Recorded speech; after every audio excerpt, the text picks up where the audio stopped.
Hey everybody, I'm here with Chris, and Chris is delighted to share with us her experience under upper cervical care. Thank you for taking the time to share this with the community. I know it's going to help other people who are going to really recognize your story similar to their own. So why don't you tell them and me what you were originally going through when you first reached out to upper cervical? Okay, I had gotten a diagnosis of surgery again for my lower back. I just had surgery in October of 2021. I had a partial discectomy done to relieve pressure off the spinal cord. The damage that's been done to my back is when I was 20, I got rear-ended in a vehicle. I healed in bed by myself for 3 months. As I got older, developed scoliosis. Didn't really pay much attention to it, just kind of pushed through pain, pushed through the things that I needed to do. I injured myself at one point at work, started going to the doctor. They saw the things that needed to be done. They saw I had scoliosis, and on the lower lumbar area, there were 3 herniations. We initiated chiropractic care for about 2.5 years, almost 3 years, until the pain just got to be too much. Went to an orthopedic who suggested that I get physical therapy done. They did the physical therapy without looking at the MRI, and I believe that they've done more damage. I was literally crawling out of their office. I got to the point where the pain was just overbearing. I couldn't even take the physical therapy, so we started injections of cortisone. I got 9 in a matter of 3.5 years. Wow. None of them really took. I literally didn't even get out of the office on the first one before the pain came back immediately. I think the second one maybe was like an hour, hour and a half. Third one, so on and so forth. And even by the last time, it held me off maybe about 6 months by the time I got my 9th injection. They clearly weren't addressing the cause. No, Right. it wasn't addressing anything. Right. I was a stay-at-home mom. I was homeschooling my younger son, so I was able to stay off my feet for a good portion of the time. I did, however, start being a little bit more social. I haven't been able to be because I wasn't able to walk well. I couldn't exercise. I was starting to gain weight. I was almost getting atrophy in my legs and in my lower back. There was no strength for anything. When I started getting to a little bit more active, the pain started to come back up again. I actually developed a pain in my left foot. The podiatrist said that he thought I injured my foot. I literally went through 1.5 years of wearing a boot, to a brace, back to a boot, got a whole bunch of things done, only to find out it was my lower back. Right. The pain was so severe from the sciatic nerve.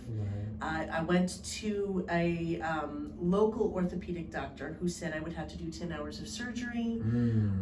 It was going to take about 1 year recovery time. And he would have to fuse together about 6 or 7 vertebrae.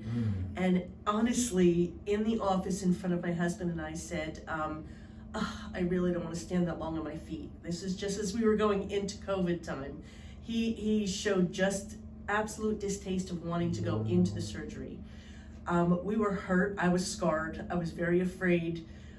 We committed to a time, but I couldn't, it wasn't settling with me. There just wasn't something right. So we took the films, we went to the hospital, special surgery. A friend of ours recommended Dr. Kim, who did the partial discectomy, said there was absolutely no need for all that work to be done, and actually suggested getting chiropractic care. So I had a local chiropractor that I was going to, but I believe it just got to the point of where, and it was regular chiropractic care.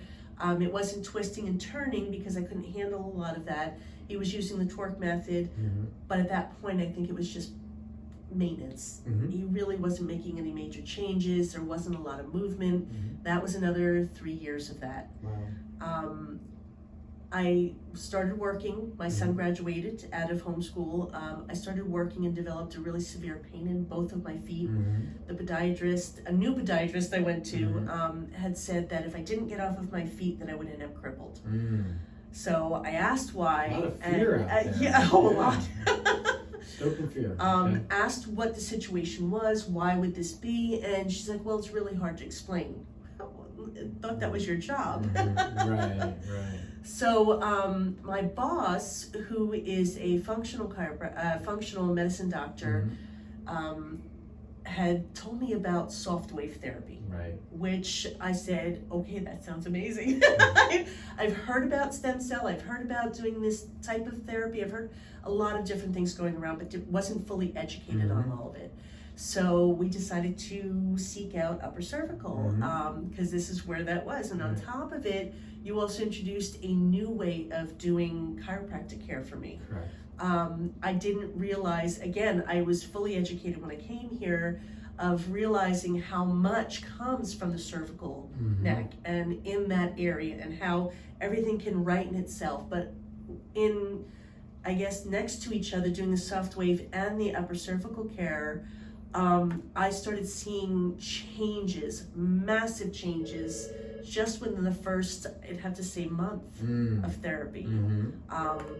What kind of changes did you notice? I had a numb spot on my left shoulder for, I'd have to say, at least 15 years. It went away. Okay. That was my first. Okay. So I'm like, and I pay attention to those little things.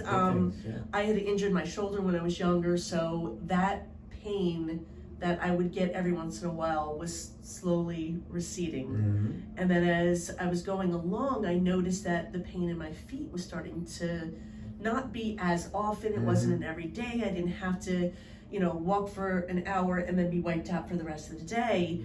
I was actually completing a full work day, coming home and able to stand and do dinner, even go grocery shopping if I needed to. So there was little subtle things. And before I knew it, I was like, what happened?